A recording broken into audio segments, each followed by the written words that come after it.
Exatamente, podem fazer isso, a polícia vai investigar, vamos atrás de câmeras de segurança, vamos fazer umas diligências para ver se aquela denúncia anônima ela tem fundamentos, e a partir daí a gente faz a investigação, instaura, tenta identificar a vítima, porque às vezes a própria vítima não percebeu o que se passou com ela, né? A relação pode ter sido inicialmente consentida e essa vítima em algum momento perdeu a consciência. A partir dali você já pode configurar um estupro de vulnerável justamente por essa ausência de capacidade de consentir. Oi, Malta. Maicon, sabe o que eu queria aproveitar que a gente está nesse assunto, até para trazer um alerta aqui para a população e a gente tentar, de certa forma, esclarecer o seguinte, né? Nós vimos que as pessoas amarraram esse suspeito a um poste, talvez para que ele não fugisse depois da chegada da polícia, mas eu queria que a doutora Letícia nos ajudasse a compreender qual é o limite do que a população pode fazer numa situação como essa ou de outros crimes para não cair naquela armadilha do justiçamento com as próprias mãos. Por que eu digo isso? Né? A pessoa cometeu um crime gravíssimo, mas no afã de fazer justiça ali no momento, pode ser que alguém se exceda, né, com esse suspeito e se coloque numa situação pior, porque depois a própria pessoa vai ter que responder pela lesão corporal grave, eventualmente já pensou se uma agressão acaba, né, saindo mais séria do que a pessoa queria, mata o outro, aí ela responde, um está respondendo por um crime gravíssimo que é o estupro, aí a pessoa que tentou ali fazer justiça com as próprias mãos está mais encrencada porque vai ter que responder por um homicídio. Então o que fazer? Né? Tem como conter a pessoa até a chegada da polícia, mas o que a população tem que ter atenção para não incorrer ela mesma em crime na tentativa de fazer justiça? Doutora Letícia, o Malta fez um questionamento ali no estúdio que eu acho que é muito pertinente quando a gente fala, principalmente, por exemplo, em uma festa, que as pessoas acabam se deparando ali com uma situação de estupro, inclusive já aconteceu recentemente, a gente mostrou aqui que as pessoas ali começaram a agredir este homem, ele chegou a ser internado. Qual que é o limite para conter as pessoas numa situação como essa ali, de identificar, para garantir que ele não fuja, para que a polícia consiga autuar, mas qual que é o limite para essa pessoa acabar não cometendo um crime ainda pior? Sim, se essa pessoa tem condições de em segurança, impedir a continuidade do ato, é importante porque a vítima está nessa situação de vulnerabilidade. Mas as recomendações primordiais são que liguem, né, pelo menos para o 190, que tem um atendimento imediato, né, e que não façam a justiça com as próprias mãos, porque elas também irão responder pelo excesso que praticarem. Então, se resolverem linchar a pessoa, agredir o autor, eles também poderão ser penalizados. Então, impedir o ato, né, a continuidade do ato é importante, mas também não pode ultrapassar os limites legais para encerrar esse crime que está em cometimento. O primeiro passo é ligar para a polícia e tentar monitorar para ir informando onde esse homem está. Essa parte da perseguição, às vezes, ela é até perigosa, né? Mas, primordialmente, impedir a continuidade do ato, né? Se a pessoa tem condições, porque se não tiver, a gente também não pode exigir que a pessoa se coloque em situação de insegurança, né? Mas o importante é realmente tentar dar todo o apoio a essa vítima que está em situação de vulnerabilidade, desacordada ou de alguma forma ali sem condições de se defender. Delegada, obrigado pela participação da senhora. Malta, um dado importante que deixa a gente assim até assustado, que apesar da gente ver alguns recortes, alguns casos, a gente não tem noção dessa proporção. Para quem está em casa entender, só aqui em Ceilândia, no ano passado inteiro, foram 101 casos de estupro. Então, assim, realmente tem que ficar em cima, tem que punir, porque como a delegada disse, muitas vezes quem comete uma vez não para por ali. Então, essa pessoa tem que ser presa, tem que ser responsabilizada e pagar mesmo para sentir que aquilo é errado, que não tem como uma pessoa dessa continuar convivendo com outras na sociedade, né? Muito obrigado, Maicon, pelas informações e a doutora Letícia pelos esclarecimentos. Evidente, sabe? Se a pessoa está diante de um crime que está sendo cometido, não pode ficar quieto de jeito nenhum. Tem que chamar a polícia, tem que gritar, tem que pedir ajuda, tem alguém ali sendo abusado. Agora, na sequência, é um suspeito, né? Alguém está denunciando, aí a nossa população precisa ter muito cuidado para não se colocar em problema, né? Todos nós, né, repudiamos de uma forma assim gravíssima crimes como esse, porque, né, trata-se da dignidade da outra pessoa que é violada. Mas a gente tem que medir, chamar quem é que tem que resolver a situação, que é a polícia, porque o que eu estou trazendo aqui é a lei. Depois a lei acaba, né, punindo a pessoa que tentou ali fazer justiça com as próprias mãos, às vezes até de forma mais severa do que o crime abjeto que o outro cometeu. Deixa eu falar aqui uma coisa. Uma mulher foi presa porque tentou assaltar uma loja de roupas dentro de um shopping lá em Águas Claras. Ela usou uma faca para ameaçar a atendente do caixa e conseguiu levar algumas peças de roupa, mas os próprios seguranças do shopping conseguiram recuperar esses produtos. Gente, nem dentro do shopping, hein? Já pensou? O comerciante paga um aluguel normalmente caro para trabalhar num centro comercial que cobra aquele valor, porque um dos serviços prestados é a da segurança, e aí é assaltado dentro do shopping. Já pensou? Márcio Fontinelli está com a gente ao vivo. Ô Márcio, boa tarde para você. Então a loja não teve prejuízo, né? A mulher foi presa? Exatamente, Malta. A mulher foi presa e a loja não teve prejuízo. Boa tarde para você, boa tarde a todos que acompanham o SBT Brasília. Olha só essa história, Malta. Essa mulher chegou no shopping, lá em Águas Claras, entrou numa loja de departamento, pegou algumas peças, ela foi flagrada tentando levar essas peças, e aí ela chegou para a atendente dessa loja e mostrou uma faca. A atendente da loja conseguiu chamar os seguranças, eles abordaram essa mulher, tudo dentro da legalidade, e aí conversaram com ela, conseguiram recuperar os equipamentos, as coisas que ela tinha roubado, e furtado nesse caso, e liberou a mulher. A polícia já tinha sido chamada. Quando a viatura chegou, verificou as câmeras de segurança e aí confirmou o crime, o ato criminoso que ela praticou. A viatura fez uma ronda ali em volta e conseguiu prender essa mulher.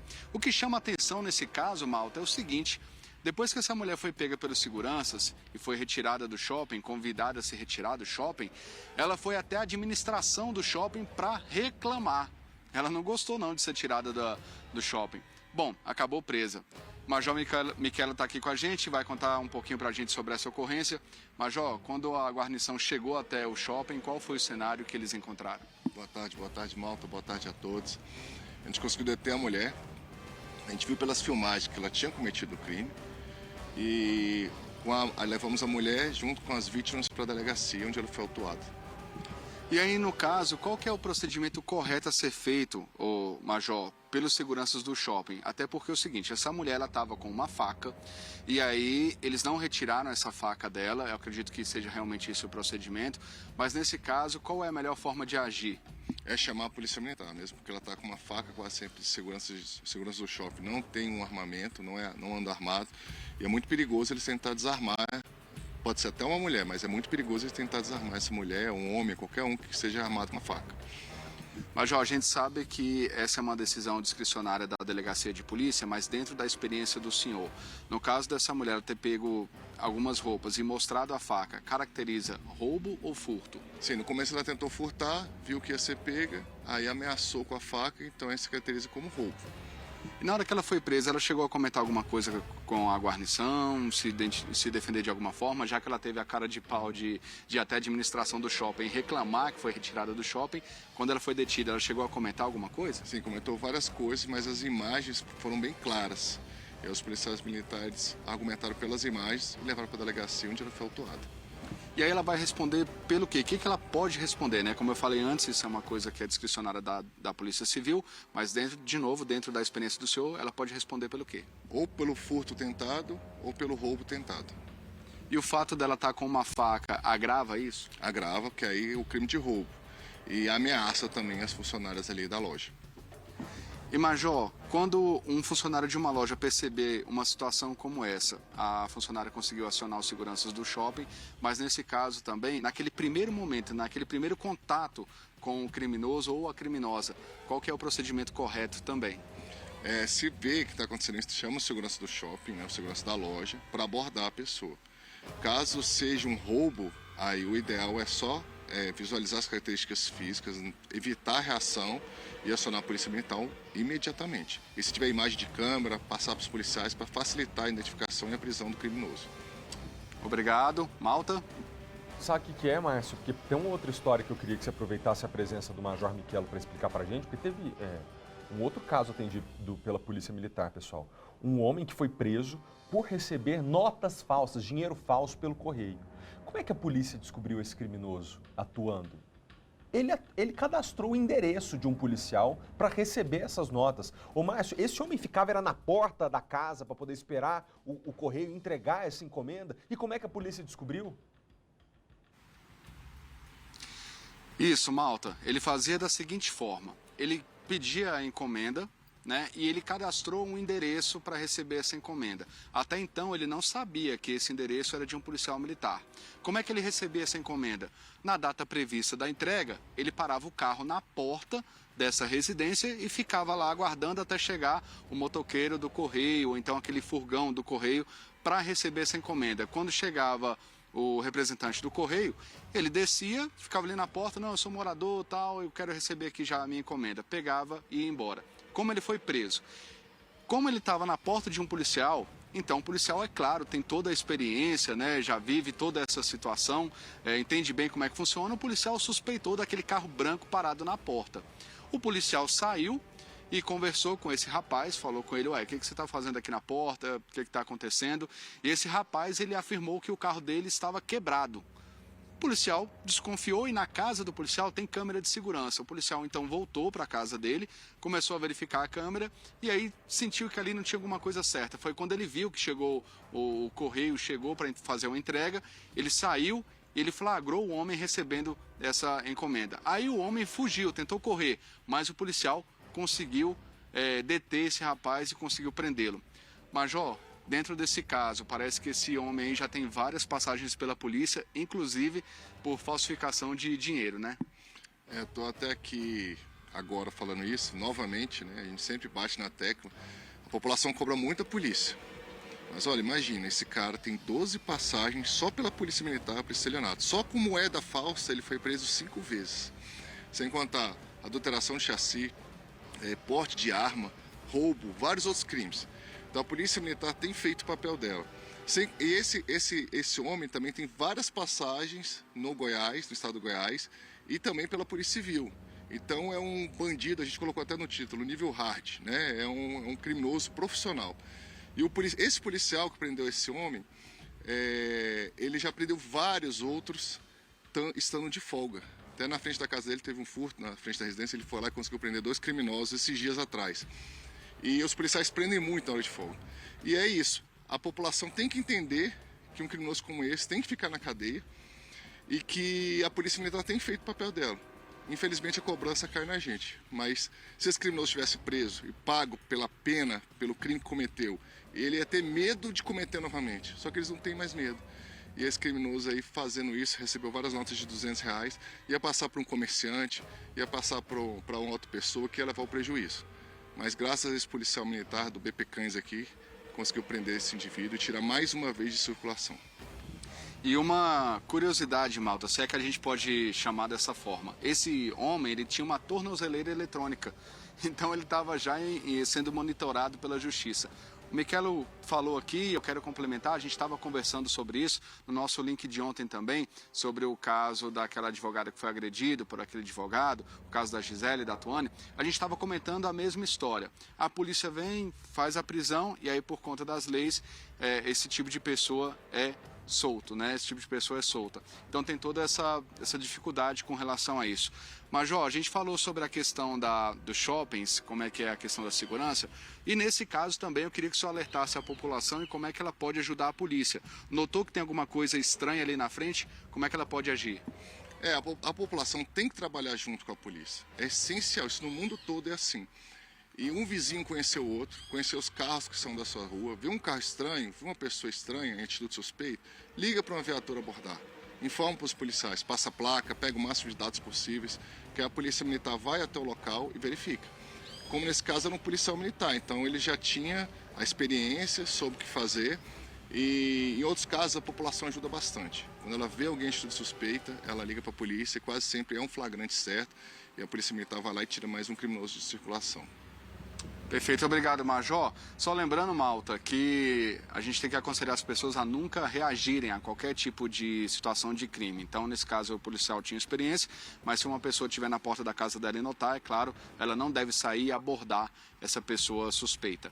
Eu volto com você. Muito obrigado, Márcio. Agradeço ao Major Michelo e pode dizer para ele, né? A população realmente às vezes cobra a polícia, porque é o primeiro socorro, é quem o povo está acostumado a confiar, mas nós dizemos aqui todos os dias e a população do Distrito Federal está cada vez mais consciente que o problema aqui na nossa cidade não são as nossas polícias, né? Polícia Militar, a gente noticia todos os dias o trabalho que faz. E o que o Major relata é isso. É um policial em casa que mesmo de folga trabalha e prende um bandido, e um bandido que passa 12 vezes pela mão da polícia militar sendo preso e que continua solto.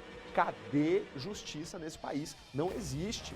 A pessoa que passa 12 vezes, né, numa delegacia, é fichada, o crime é de estelionato, se ela não é responsabilizada por isso, fica a impressão de que ela pode continuar fazendo. E é isso que está acontecendo. O que está acontecendo no Brasil? Eu não sei dizer. A gente tem que trabalhar, estudar, ver o que está acontecendo. Agora, que as pessoas que deveriam estar presas não estão, isso é um fato. Será que está faltando vaga em cadeia? Gente, então nós vamos ter que construir cadeia. Não tem como. Ah, não, mas construir cadeia fica caro, custa caro. Caro é deixar um estelionatário desse solto, que só numa encomenda recebeu aí um monte de nota de R$200, estava pronto para dar prejuízo aí para o comércio local, fazer um inferno na vida dos comerciantes. Olha aí quanta nota de 200, todas falsas. No Brasil, um detento custa R$2.000 por mês para ser mantido atrás das grades. Parece caro e é caro mesmo, mas, gente, caro é o bandido solto. Porque em uma ação como essa, é 50, 60, é R$100 mil de prejuízo que ele deixa para uma família, para um comerciante, para um trabalhador, quando não leva o bem mais precioso que é a vida da pessoa. Então o Major Michelo está aqui usando o microfone do SBT para dizer que a população cobra a polícia. Eu queria lembrar ele que a gente não está cobrando a polícia, não. A gente está aqui todos os dias noticiando. Né? Obviamente que quando a gente tem algum reparo para fazer, a gente faz, porque esse é o papel do jornalismo, mas nós estamos absolutamente conscientes de que a Polícia Militar do Distrito Federal, a Polícia Civil, estão trabalhando, mas que há uma falha na ponta do processo que é desesperadora. E é a verdade. Obrigado, tá, Márcio? Conta isso aí para ele, por gentileza, para ele saber. E agradeço a ele pela presença aqui no SBT. Gente, não tem condições. Não tem condições. Ou a gente levanta muro de presídio. Porque se está faltando vaga, eu lamento muito, mas nós vamos ter como sociedade ratear esse custo. E todo mundo pagar para ter vaga de cadeia. Porque perigoso é o bandido solto. Trabalho, ele dá solto, ele preso, ele custa R$2.000 por mês, mas a gente vai ter que pagar, não tem outra opção. Olha essa. Uma operação policial prendeu uma quadrilha, vamos ver quanto tempo vai continuar presa, que desviou R$10 milhões de 250 correntistas de um banco. R$10 milhões dá para manter a quadrilha inteira presa por umas 10 encartações. Vão ficar presos? Talvez não. Os bandidos montaram até uma falsa central telefônica para roubar os dados das vítimas. Os estelionatários ostentavam vidas de luxo. Viagens regadas a vinhos importados, piscina à beira-mar e passeios de helicóptero. Tudo divulgado nas redes sociais, sem nenhuma preocupação em não deixar rastros para a polícia. Toda essa pompa acabou na manhã desta quarta-feira. Policiais civis de Sergipe, Rio de Janeiro e São Paulo se uniram para cumprir 6 mandados de prisão e 12 de busca e apreensão em 4 cidades. Com os criminosos foram encontrados carros de luxo, relógios, joias e dólares. As investigações começaram há pouco mais de um ano. Segundo a polícia, a quadrilha era muito bem organizada. Estudava com calma a vida das vítimas, que eram correntistas de um banco no Sergipe. O prejuízo foi de mais de R$10 milhões. Um hacker enviava mensagens por SMS e WhatsApp, informando às vítimas que haviam sido identificadas transações suspeitas em nome delas. Em seguida, era informado um número de uma central telefônica para dar sequência ao atendimento. Ao entrar em contato com aquele número, era remetido para essa central. Ali eles tinham já um pessoal preparado para conversar com essas vítimas, confirmar alguns dados bancários, quando então a pessoa acabava passando a senha ou outro meio para se chegar na senha, e assim era feito o golpe. A polícia não descarta a hipótese de que a quadrilha tenha lesado correntistas de mais bancos em outros estados. O que eu estou falando? R$10 milhões de prejuízo. Você divide por R$2.000, que é o custo de um detento hoje no Brasil, em média, varia de estado para estado, se é presídio federal ou se é estadual, mas é R$2.000 em média, dá para manter um preso só 416 anos na cadeia. Então, a gente tem que compreender como sociedade que a gente chegou a um ponto da segurança pública que nós vamos ter que combinar 2 ações. Uma delas é investir na juventude, oferecer todo tipo de oportunidade de instrução para que não reste dúvida de que uma pessoa às vezes tropeçou no mau caminho porque estava lá numa situação muito difícil. Então, investir em educação para que no futuro a gente não precise de cadeia, mas hoje tem que ter cadeia. Porque tem gente que não quer levar uma vida certa e do jeito que está a justiça hoje no Brasil, essas pessoas estão se sentindo absolutamente autorizadas a continuar barbarizando e não deixar ninguém trabalhar e viver em paz.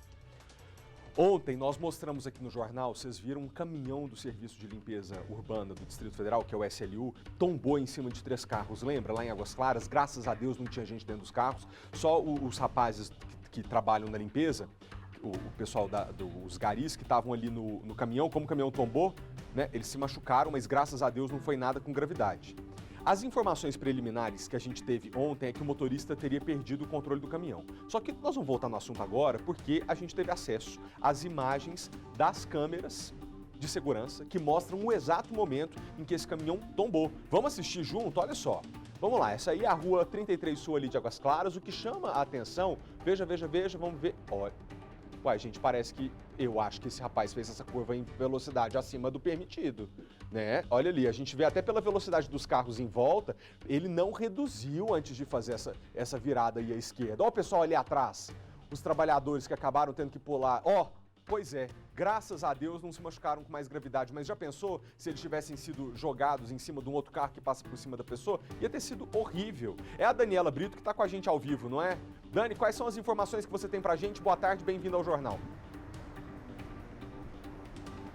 Oi, Felipe, boa tarde para você, boa tarde a todo mundo que nos assiste. Pois é, essas imagens aí que você bem relatou aí para o nosso público de casa, elas mostram algumas coisas e elas podem indicar sim que esse motorista foi imprudente, né, no momento tanto em relação à velocidade quanto na curva que ele fez. Pelas imagens aí é nítido que ele está andando praticamente na mesma velocidade que outros veículos. A gente sabe que um caminhão que carrega lixo, ele tem que andar com uma velocidade bem mais reduzida que os demais veículos, até porque atrás desse veículo existem, né, os garis que realizam todo esse trabalho, um trabalho pesado, um trabalho digno, de muito suor, e eles precisam estar em segurança. Então não dá para esse veículo sair rapidamente aí circulando e virando e fazendo curvas de forma muito rápida, porque atrás tem gente que pode se machucar seriamente. Ainda bem, não foi esse caso, mas, por exemplo, ontem mesmo, quando eu estava aqui, eu tive a oportunidade de conversar com algumas vítimas que não quiseram gravar conosco, estavam nervosos. O SLU diz que vai realizar o pagamento, né, de todos os prejuízos desse veículo, mas ainda assim é um transtorno, né, para a pessoa. Você chega ali, estaciona seu carro tranquilo, vai voltar para ir embora, para ir cumprir a sua agenda do dia e chega e o seu carro está destruído com um caminhão de lixo em cima, né? Então aí essas pessoas estavam nervosas e me relataram o seguinte, que uma família tinha acabado de sair do veículo quando esse caminhão tombou. Então assim, são questões de segundos que poderia ali gerar algo gravíssimo, assim como esses garis, né, que caíram no momento da curva. E aí hoje a situação aqui já tá normalizada, é claro, a gente voltou na rua 33 Sul, aqui de Águas Claras. O que a gente consegue ver aqui no momento é que ainda tem manchas de óleo aqui espalhadas, né, pelo local, porque realmente desceu muito óleo. A gente passou isso para o público de casa ontem, que era um risco, né? O bombeiro estava atento a esse óleo que estava escorrendo para que não acontecesse algo mais grave, ou de carro derrapar. Também tinha gasolina escorrendo aqui pela rua, que podia também causar um incêndio. Então teve que ser um trabalho feito de forma muito prudente, é claro. E aí, depois desse vídeo, que ele é bastante esclarecedor, sim, a gente consegue ver as imagens, não tem como a gente negar o que está na frente, né, dos nossos olhos. A gente entrou em contato com a SLU para questionar, né, o que vai ser feito depois dessas imagens e tudo mais. O SLU preferiu não se pronunciar, diz que vai seguir aí as investigações, aguardar o resultado da perícia. E aí, em conversa também, em atualizações com essas pessoas que tiveram esses veículos atingidos, a gente soube que 2 desses veículos tiveram perda total, um veículo aí ficou parcialmente destruído também.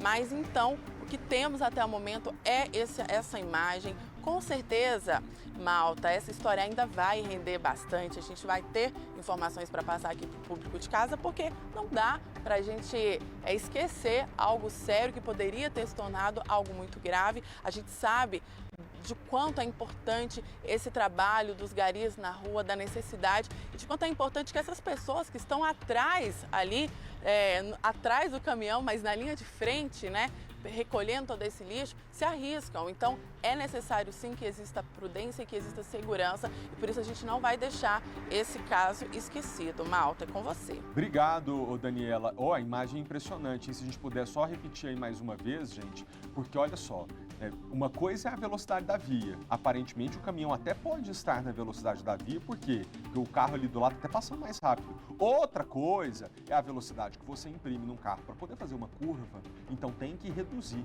Não sei se esse motorista pensou ali na hora, opa, é aqui que eu tenho que virar, e aí só virou e não se importou com as pessoas que estavam ali atrás se segurando, né, com os trabalhadores, não sei. Ou se ele realmente fez isso de propósito, mas acabou tombando, caiu em cima de 3 carros, né?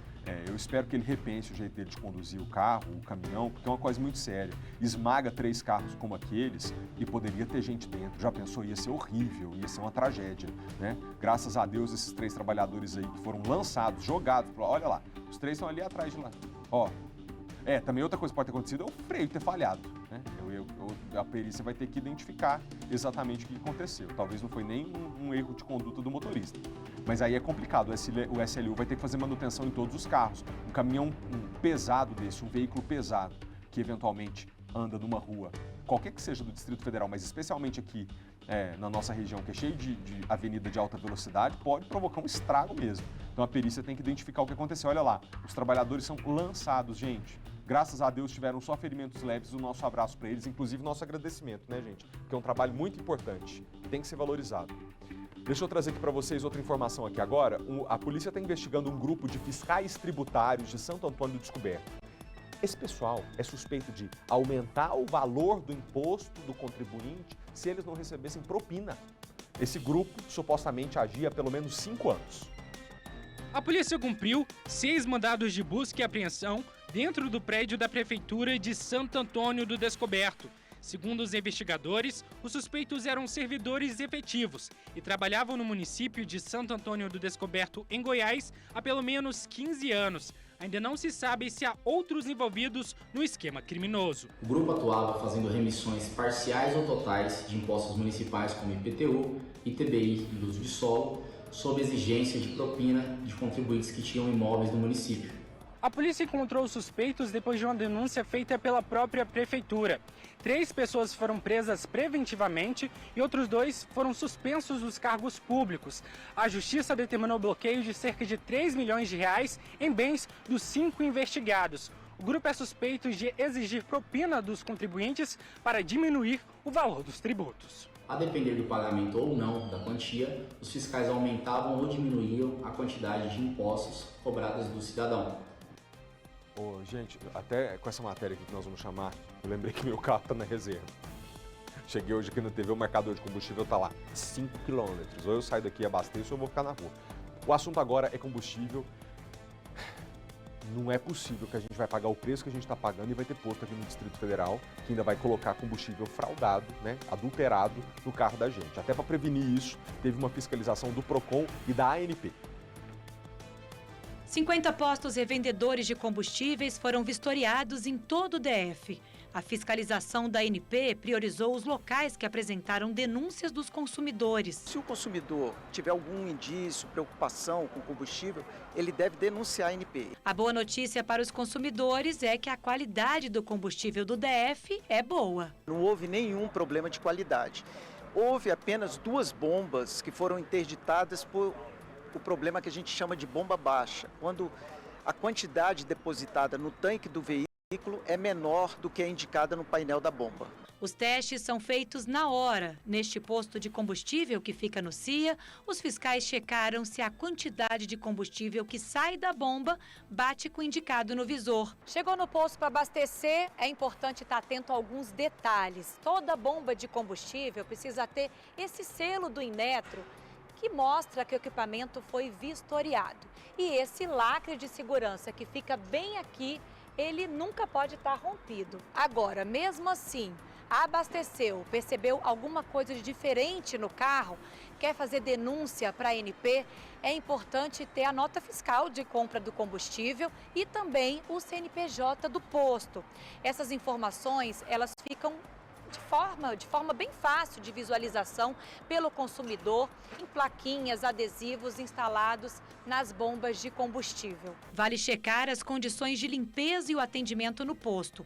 Outra dica para evitar fraudes é desconfiar se o preço do combustível estiver muito abaixo do valor praticado no mercado. E nós convidamos um engenheiro de automóveis para explicar para a gente quais são os cuidados que os motoristas precisam ter na hora de abastecer o carro, se tiver na dúvida se o combustível é ou não adulterado. Ao ligar o carro, nós poderemos notar várias luzes que se acendem. Esta luz em especial, ela remete ao sistema de injeção do carro. Se essa luz acender, significa que algo no sistema de combustível pode estar errado. Além dessa dica, é interessante sempre que um novo combustível for colocado no carro, que você zere a quilometragem e que você possa acompanhar o consumo, para verificar justamente se ele mudou ou se ele está igual. O assunto agora interessa a todas as mulheres que nos... interessa a todo mundo, mas para as mulheres em especial, porque são elas que sofrem isso que a gente vai falar aqui agora. A Câmara Legislativa do Distrito Federal aprovou um projeto de lei que obriga que uma profissional de saúde do sexo feminino acompanhe mulheres durante procedimentos que envolvam sedação. Esse projeto também permite a presença de um acompanhante em todos os exames mamários e que envolva partes íntimas da pessoa. Tudo isso foi pensado aqui no Distrito Federal, depois daquele caso que a gente viu no Rio de Janeiro, né, um negócio que não dá nem... né, que o anestesista foi filmado abusando sexualmente de uma mulher grávida na sala de parto, lá no Rio, lembra? Para falar sobre esse assunto, a gente vai conversar agora com o deputado Robério Negreiros, que está com a gente ao vivo, é o autor do projeto. Deputado, obrigado pela presença aqui no jornal. Eu acho que a gente transmite aqui uma mensagem com a aprovação desse projeto, de que as mulheres podem se sentir seguras, né? Porque qualquer um de nós fica vulnerável num estado de sedação. Agora, são as mulheres que estão sofrendo esse tipo de abuso e elas precisam cuidar da saúde de forma tranquila. Então profissional mulher junto com elas e, se precisar de acompanhante, está autorizado a ter.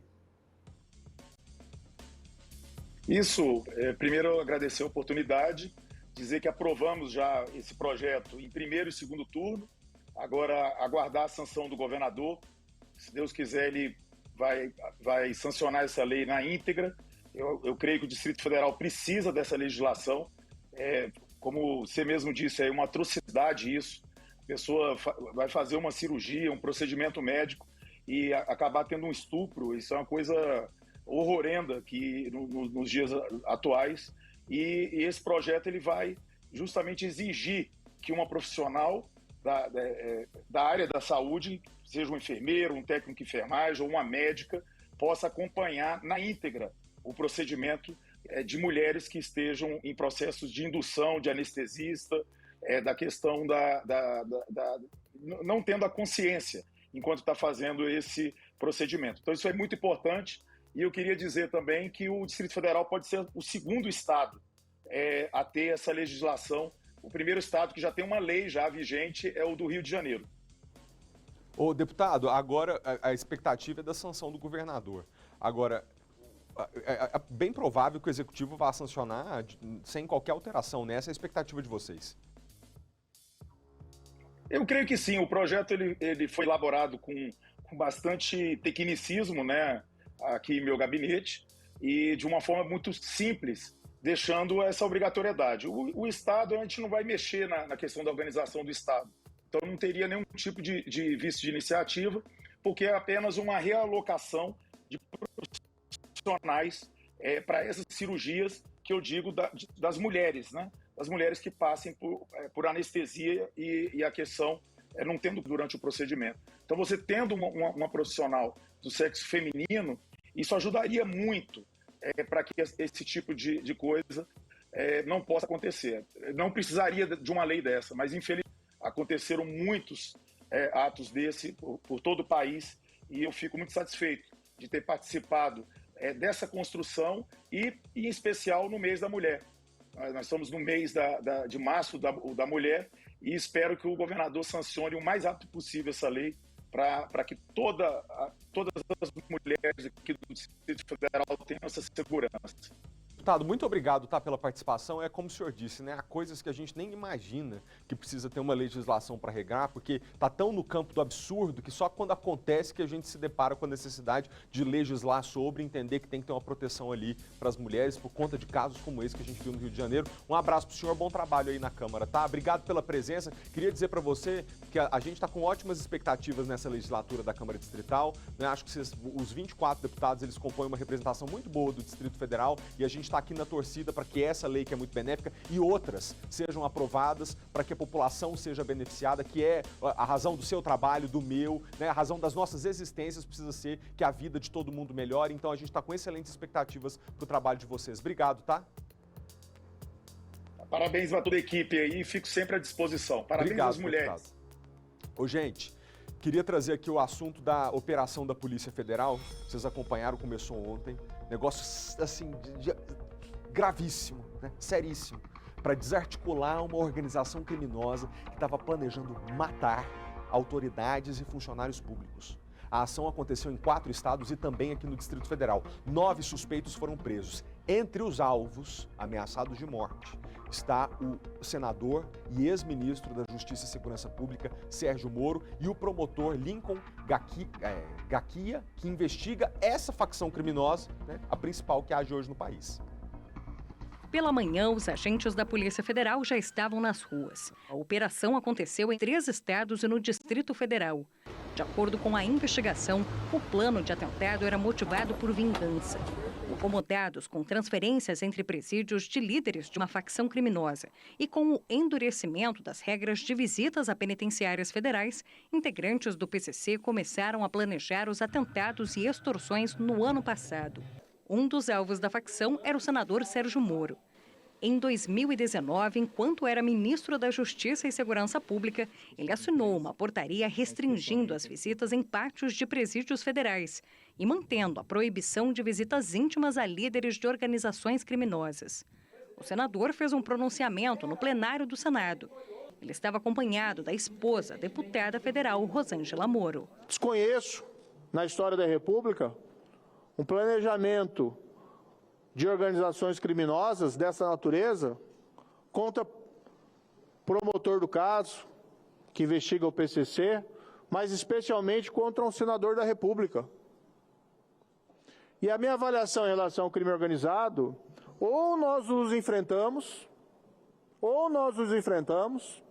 ou quem vai pagar vão ser não só as autoridades, mas igualmente a sociedade. O promotor de justiça Lincoln Gaquia, que investiga a facção criminosa PCC há 18 anos e atua em Presidente Prudente, no interior de São Paulo, também estava na mira da facção. Em 2019, ele solicitou a transferência de 22 integrantes da organização criminosa. Um deles era Marcos Williams Camacho, o Marcola, líder da facção. A gente conseguiu isolar em 2019 o primeiro e o segundo escalão, né, do PCC, o Marcola e os demais integrantes do primeiro e segundo escalão. Isso gerou aí problemas na administração, na gestão da facção, gerou a guerra interna que tem ocorrido até hoje, né, uma matança aí por disputa de poder, muitas prisões e paulatinamente há sim um enfraquecimento da facção como um todo. Nesta quarta, mais de 120 policiais federais foram às ruas cumprir 24 mandados de busca e apreensão e 11 de prisão. 9 suspeitos foram presos. Em um dos endereços alugados pela facção criminosa para monitorar os alvos, os policiais descobriram uma parede falsa. Carros e motos de luxo foram apreendidos. O ministro da Justiça e Segurança Pública, Flávio Dino, afirmou que foi o presidente do Senado, Rodrigo Pacheco, quem o avisou de um plano em andamento para matar e extorquir, mediante sequestro, autoridades e agentes públicos. Dino negou a relação levantada por parlamentares da oposição entre a tentativa de atentado contra Sérgio Moro e a fala do presidente Lula dada nesta terça-feira de que, enquanto estava preso, pensava em se vingar de Moro. Evidentemente, é impossível vincular um fato ao outro, porque nós estamos falando de horas em relação ao inquérito policial que foi instaurado há semanas e fatos que se reportam há meses. Então, há pessoas irresponsáveis que, para tentar escapar das suas próprias responsabilidades, tentam, infelizmente, levar o debate político brasileiro ao nível da lama. E nós não aceitamos isso. Morreu hoje, aos 55 anos de idade, o DJ Jamaica, que é um ícone do rap brasiliense. Esse artista lutava contra um câncer na coluna desde o ano passado e nos últimos dias esteve internado no Hospital Regional do Paranoá. A morte do rapper foi anunciada na própria página dele nas redes sociais. DJ Jamaica foi uma grande inspiração para os jovens de Ceilândia e a gente deseja, a gente manda aqui nossos sinceros sentimentos aos familiares, amigos e aos fãs do artista. Lá no Riacho Fundo 2, uma casa pegou fogo ontem à noite. Os bombeiros chegaram logo e por isso conseguiram conter as chamas no cômodo exatamente onde o fogo começou. Repórter Maicon Leão foi até lá para saber se esse incêndio pode ter sido criminoso. É com você, Maicon. Oi, Malta. Boa tarde para você, para todo mundo que está em casa. Felizmente ninguém ficou ferido, mas imagina o susto. A gente tem as imagens aí registradas pelos vizinhos, pelo próprio Corpo de Bombeiros, que mostram a situação das chamas, isso ali por volta de 11 horas da noite. Agora pela manhã a gente acompanha o trabalho dos agentes da Polícia Civil, do Instituto de Criminalística, fazendo os levantamentos aqui, tirando as fotos. Mas basicamente o fogo consumiu todos os cômodos.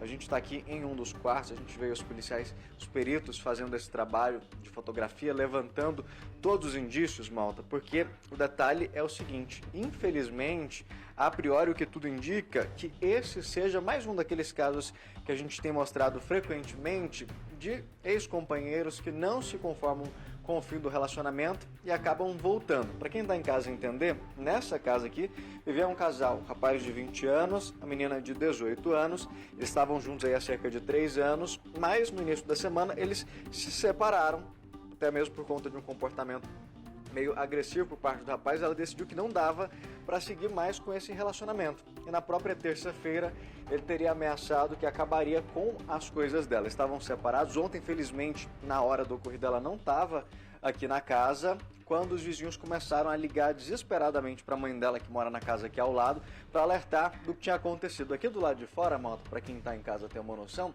ficavam alguns varais com algumas roupas. Tudo isso foi queimado, inclusive as roupas que estavam aqui do lado de fora secando. Esse fogo se alastrou. A gente até pediu para o Rogério Silva mostrar aqui, ó, na sala. A gente viu que essa família perdeu praticamente tudo ali, ó. Essa aqui seria a sala, ali a televisão, o rack, o Rogério Silva mostrando pra gente lá a televisão completamente queimada. O rack ao fundo da sala ali, a gente tem o sofá, a cama, tudo foi queimado. O caso já foi registrado a 29ª DP do Riacho Fundo, que está investigando o caso.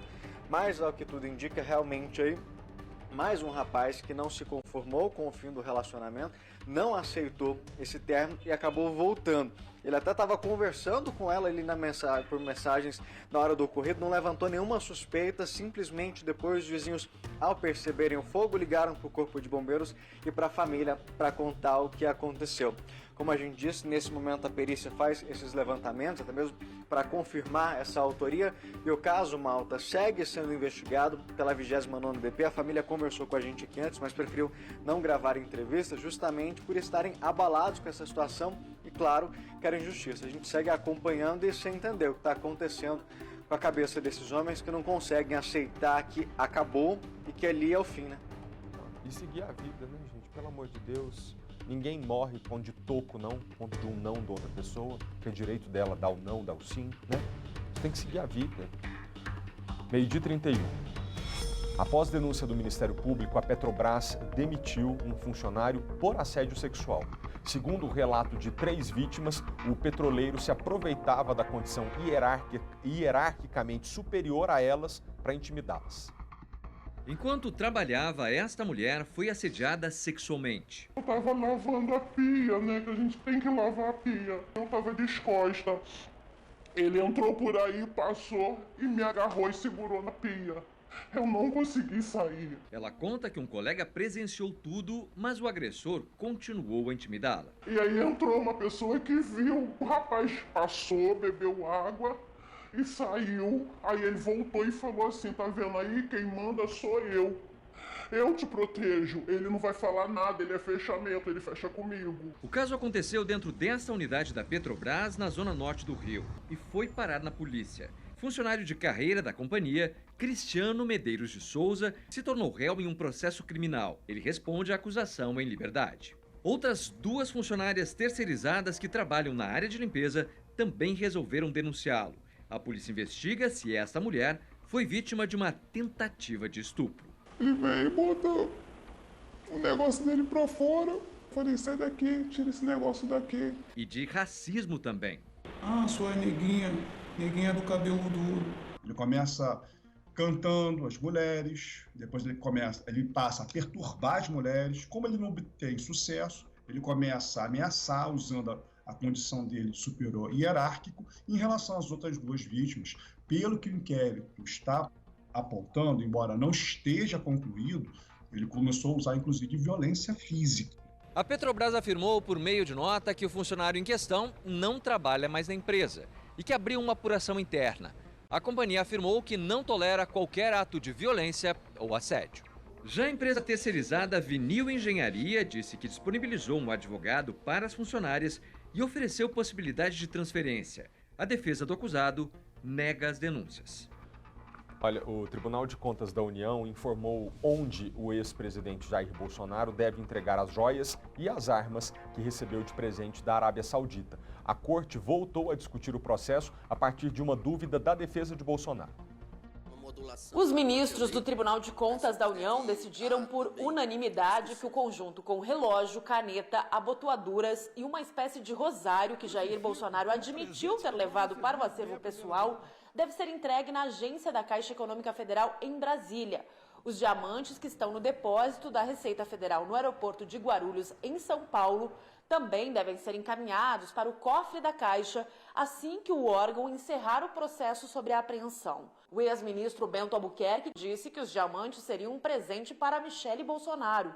A ex-primeira-dama negou que soubesse da existência das joias. Tendo em vista a inquestionável natureza de bem público de elevado valor, deverá ser entregue à Caixa Econômica Federal, na unidade referida no subitem anterior, após efetuados os devidos trâmites para desembaraço aduaneiro.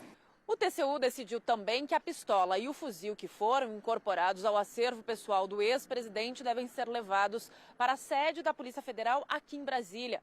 O detalhamento sobre os locais para entrega dos bens foi feito depois que a defesa de Bolsonaro questionou se a presidência da República teria o aparato necessário para guardar tanto as joias quanto as armas. O prazo para a entrega é de 5 dias a partir da notificação da defesa de Bolsonaro. O Tribunal de Contas da União já determinou uma auditoria em todos os presentes recebidos por Bolsonaro nos 4 anos de gestão. Volta ao nosso jornal, lá no Recanto das Emas tem uma mulher que está sofrendo com um tumor faz um tempo. É aqui, ó, do lado esquerdo, no rosto e no pescoço. Além do desconforto, ela está sentindo muita dor. Tem que passar por uma cirurgia na rede pública de saúde, mas a fila de espera está longa e a doença não espera, né? É uma luta pela vida e contra o tempo. A repórter Daniela Brito foi até a casa dessa paciente para a gente ouvi-la, né? Daniela, é com você. Oi, Malta. Boa tarde a você, boa tarde a todo mundo que nos assiste. Nós estamos aqui no Recanto das Emas, na casa da Maria Cleonice. A Maria Cleonice tem 49 anos, está passando por uma situação muito difícil, gente. Há mais ou menos 5 anos, ela desenvolveu um tumor nas glândulas da tireoide. E melhor que falar, eu vou mostrar para vocês a situação que ela está vivendo. Dá só uma olhada, gente, no quanto tá alto isso aqui, tá atingindo o ouvido. Ela reclama também que já sente dores pelo braço. E aí, as duas estavam me contando aqui, eu tô ao lado da Érica, que é filha da Cleonice, o seguinte, que já há mais ou menos 5 anos vocês tentam fazer uma cirurgia no hospital de base e não conseguem uma vaga, né? A gente está esperando, né, há mais ou menos 5 anos para fazer essa cirurgia na rede pública e somente um hospital faz, que é o hospital de base. Enquanto isso está só crescendo, esse tumor crescendo e pode ter o risco já de ser um tumor maligno, né? E por isso que a gente pediu, né, essa ajuda, né? E como é a sensação de ver sua mãe passando por uma situação dessa, você olhando para o rosto dela, vendo cada dia ela reclamando mais de dor? É difícil, né? Porque nós não temos condições, né, financeiras para fazer essa cirurgia.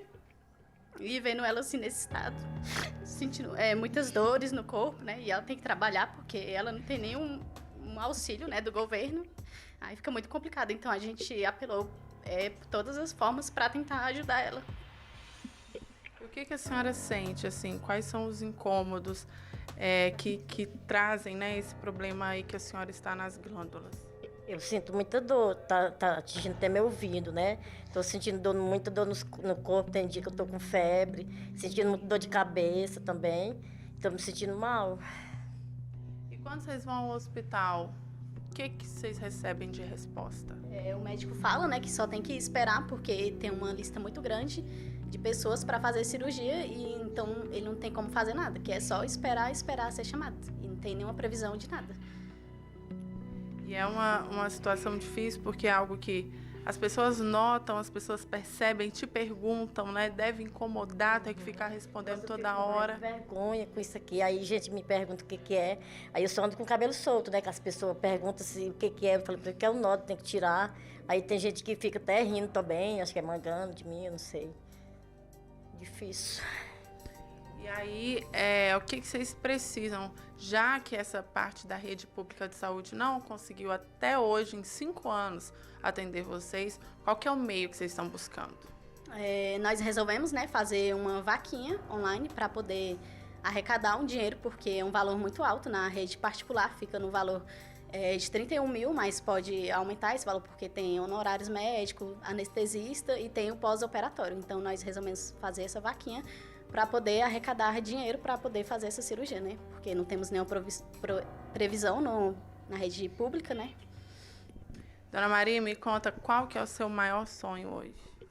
O meu maior sonho é tirar essa enfermidade que está grudada em mim e eu ficar boa do jeito que eu era, que eu não nasci assim, eu não nasci com isso aqui, não nasci foi boa e eu quero ficar boa. Meu sonho é fazer essa cirurgia e ficar bem, para me trabalhar e seguir minha vida, né, com saúde. Porque preguiça de trabalhar a senhora não tem, né? A questão é que a senhora está sendo impedida por conta de tanta dor, tanto sofrimento. Tá me incomodando demais, né? Aí eu não estou aguentando mais. Eu quero que o médico tire isso daqui para eu ficar boa, do jeito que eu era. E você, como filha, o que você mais deseja? Que ela consiga, né, fazer essa cirurgia para ela voltar à vida dela como antes, né? Porque está impedindo já ela trabalhar, está sentindo muitas dores, né? E é isso que a família toda espera, né? Fazer logo essa cirurgia, né? Enquanto ainda é tempo. Então, aqui agora o momento desse pedido, desse apelo que a gente faz para o público de casa, gente. Olha que sofrimento que a Maria está passando aí já há 5 anos. Então, vou dar o espaço para você, Maria. Olha no olho aqui do nosso telespectador e faça esse pedido. Quem quiser me ajudar com qualquer valor, me ajude, que eu agradeço muito vocês. Que Deus abençoe vocês, que me ajudem para me tirar essa enfermidade de mim, para me ficar boa e bem, para me seguir minha vida com saúde normal. Olha, é claro que o espaço está aberto, né? E tantas vezes a gente conta aqui com a solidariedade das pessoas para ajudar. É uma pessoa que está aí, quer voltar a trabalhar, está com um negócio desse tamanho no rosto, é muito injusto. Agora eu queria dizer que o caminho não deveria ser esse, né, gente? Porque até, vamos pensar aqui, a família está precisando de 31 mil reais para poder inicialmente fazer a cirurgia. Se vai para um hospital particular e não tem plano de saúde, se a senhora precisa de alguma coisa, de ficar mais uma semana internada, demorar um pouquinho para ter alta, a conta vai disparar.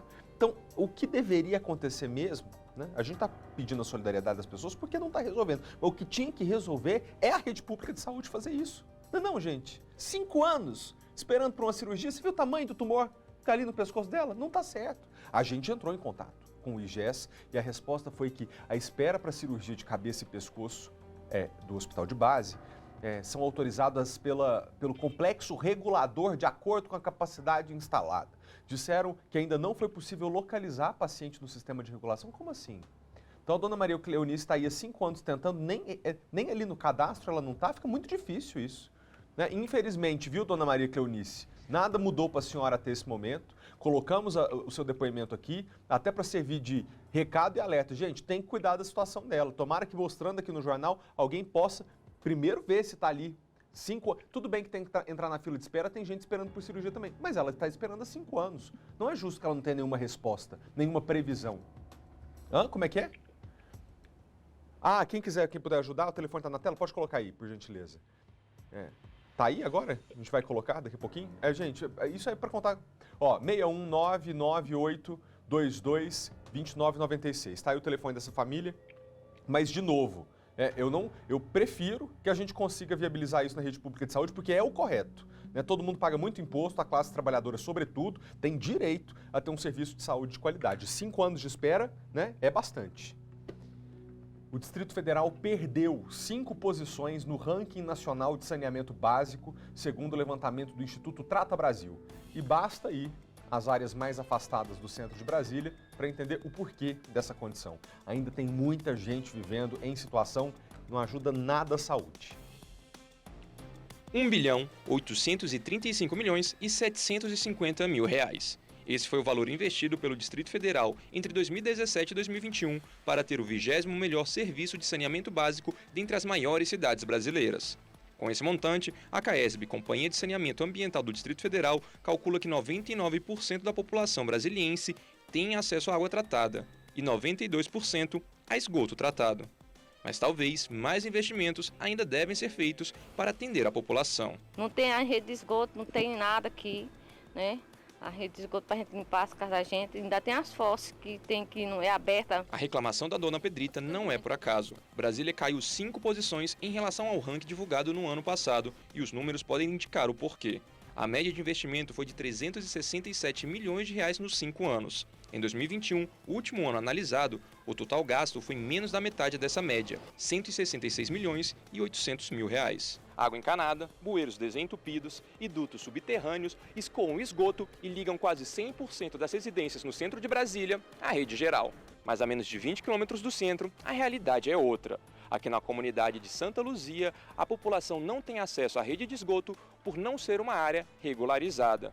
São cerca de 17 mil moradores que dependem de soluções provisórias, como esse reservatório de água, para terem acesso ao insumo. Que é a única água que a gente tem para beber, né? Porque senão a gente não beber essa daqui, a gente tem que comprar água mineral, então beber água do poço. É água do poço muito ruim.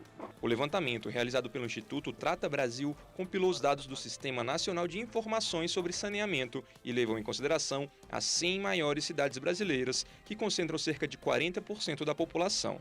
Para a presidente da organização, a queda de Brasília na tabela foi em decorrência de uma piora no serviço de tratamento de esgoto. Brasília, no ranking do ano passado, apresentava 90% de tratamento do volume de esgoto produzido, né? E esse ano, esse indicador foi para 86%. A CAESB informou que de 2021 para cá, ano em que os dados foram pesquisados, os índices já melhoraram. A coleta de esgoto chega a 92,31% e o índice de perdas caiu para 33,81%. E que o serviço continua sendo ampliado, já que pretende investir quase 3 bilhões de reais até 2027. Destaque agora do noticiário internacional, a ONU divulgou um relatório que alerta para o alto risco de escassez de água potável no mundo. Segundo esse documento, mais de 2 bilhões de pessoas não têm acesso à água potável. Graças a Deus aqui no Distrito Federal, depois daquela experiência que a gente teve em 2017, se eu não me engano, de racionamento, que foi terrível, né? O pessoal investiu, agora tem água do Corumbá, Santo Antônio do Descoberto, o reservatório do Descoberto está com bom volume de água, mas a gente já passou isso aqui, né? Já pensou? Vamos ver o que está acontecendo em outras áreas do mundo, situação muito parecida com a que a gente viveu, ou até mais grave. Neste povoado no oeste da África, a água que lava roupa é a mesma usada para beber. Vem do riacho e não é tratada. Ibrahim conta que as crianças com frequência sofrem com doenças. Esta é a realidade de 1/4 da população mundial, segundo a ONU. Na Venezuela, a falta de água tratada é realidade até na capital Caracas. Em Nova York, na sede da Organização das Nações Unidas, a maior conferência sobre o assunto em 45 anos começou em tom de alerta.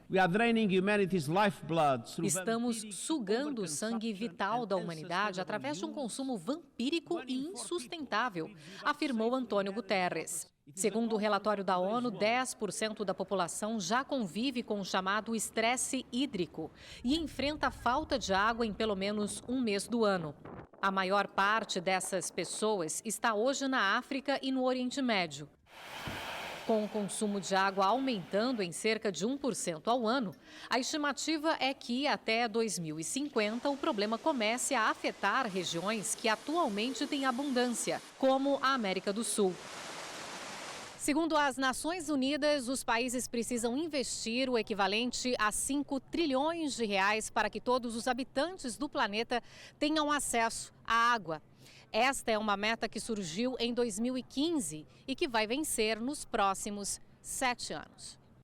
Para cumprir os objetivos do acordo assinado por mais de 190 países, as Nações Unidas pediram que os governos trabalhem além de suas fronteiras, lembrando que essa é a única forma de garantir a sobrevivência das próximas gerações.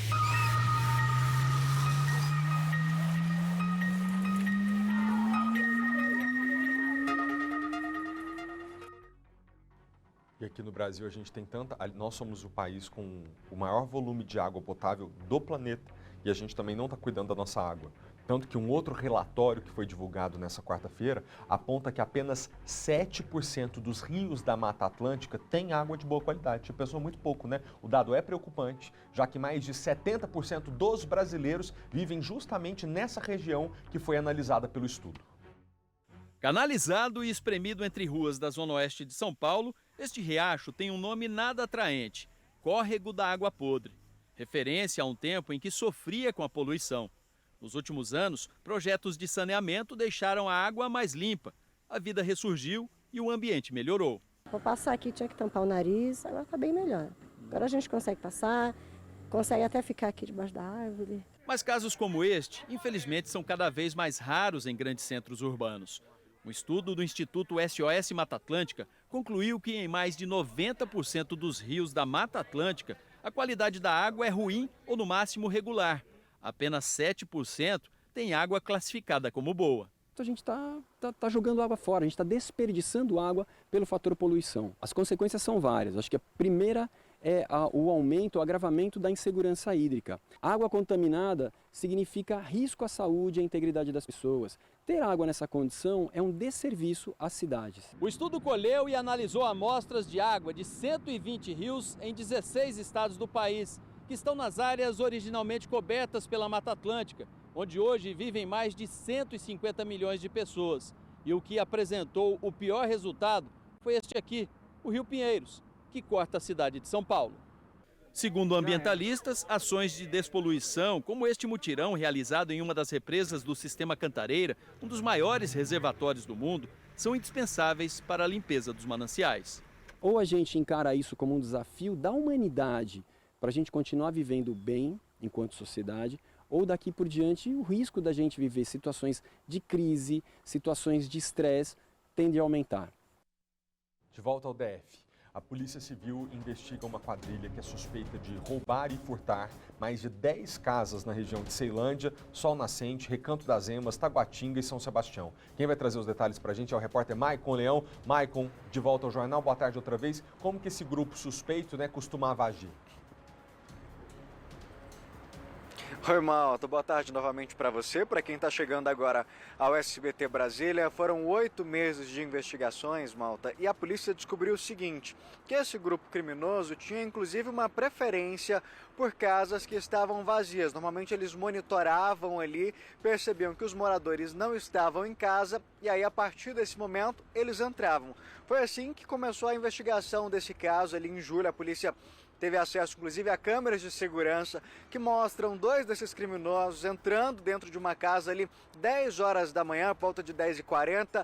Eles arrombam a porta ali da sala, entram com toda tranquilidade, dão a vistoria ali na casa, percebem que não tem ninguém. E aí, Malta, eles começam a separar os eletrônicos, que eles pegam de tudo ali, e vão separando ali na área. Depois colocam no carro onde um terceiro envolvido aguarda, que é justamente o líder dessa organização criminosa, aguarda ali do lado de fora e assim eles vão embora.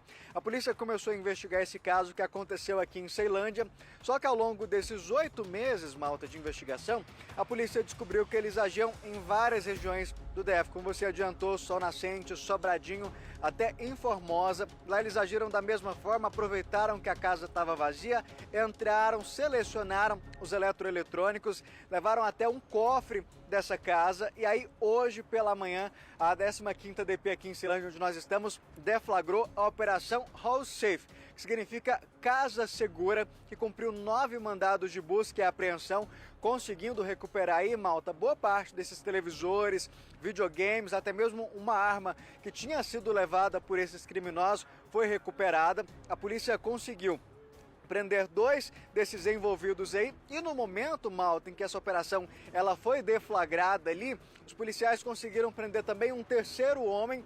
Esse ele estaria com essa arma que foi furtada, acabou tentando jogar ela ali fora para se livrar do flagrante, mas os policiais conseguiram prendê-lo e na casa dele encontraram também parte desses objetos que foram furtados. Mas quem explica para a gente os detalhes dessa operação desde o início da investigação é o delegado André Leite.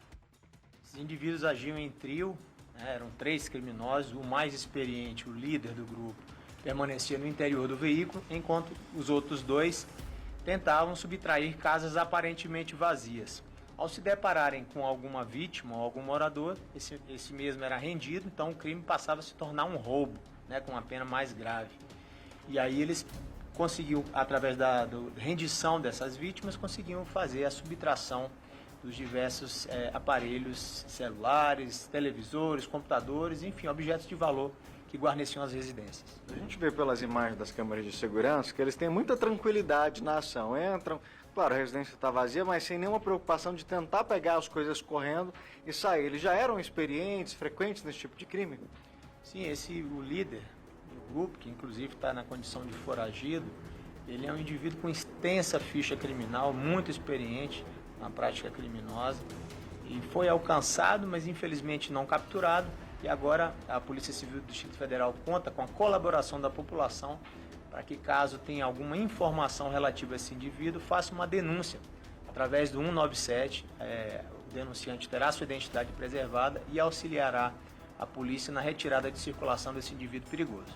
Esse criminoso, a gente está falando, ele tem uma ficha extensa justamente pela experiência de tudo, tanto que na hora do momento ali do crime, ele era quem estava na posição mais fácil de fugir, já ficava ali no carro mesmo.